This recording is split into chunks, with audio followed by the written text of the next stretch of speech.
ভারতের সাবেক প্রধানমন্ত্রী মনমোহন সিং আর নেই। গতকাল বৃহস্পতিবার রাতে নয়াদিল্লির একটি হাসপাতালে চিকিৎসাধীন অবস্থায় তিনি মারা যান।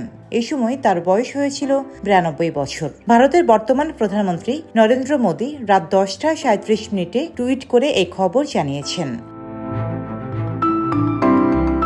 মোদির ঘোষণার কিছুক্ষণ আগেই দিল্লির এইমস হাসপাতাল কর্তৃপক্ষের জারি করা এক বিবৃতিতে বলা হয়েছে যে ডক্টর সিং এদিন সন্ধ্যায় বাড়িতেই অজ্ঞান হয়ে যান। বাড়িতেই তার জ্ঞান ফেরানোর চেষ্টা করা হয়। পরে এইমস হাসপাতালের জরুরি বিভাগে আনা হয় মনমোহন সিংকে। প্রাক্তন প্রধানমন্ত্রীর মৃত্যুতে ভারত সরকার 7 দিনের রাষ্ট্রীয় শোক ঘোষণা করেছে। বাতিল করা হয়েছে সব ধরনের সরকারি অনুষ্ঠান। সরকার ঘোষণা করেছে যে ডক্টর মনমোহন সিং এর অন্ত্যেষ্টি পূর্ণ রাষ্ট্রীয় মর্যাদায় সম্পন্ন করা হবে।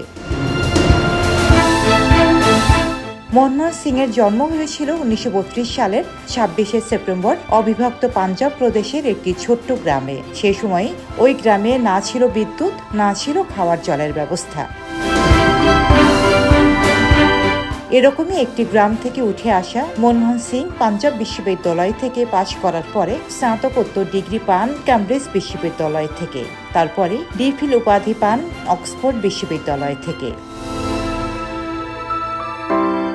ডক্টর মনমোহন সিং 1991 থেকে 1996 সাল পর্যন্ত তিনি ছিলেন ভারতের অর্থমন্ত্রী। 2004 থেকে 2014 সাল এই 10 বছর ভারতের প্রধানমন্ত্রী ছিলেন। ডক্টর মনমোহন সিংই ভারতের প্রথম শিখ প্রধানমন্ত্রী হয়েছিলেন। জওহরলাল নেহরুর পরে ডক্টর মনমোহন সিংই প্রথম ভারতীয় নেতা, যিনি প্রথমবার প্রধানমন্ত্রীর সম্পূর্ণ মেয়াদ পূর্ণ করার পরে দ্বিতীয়বার আবারও নির্বাচিত হয়ে এসেছিলেন।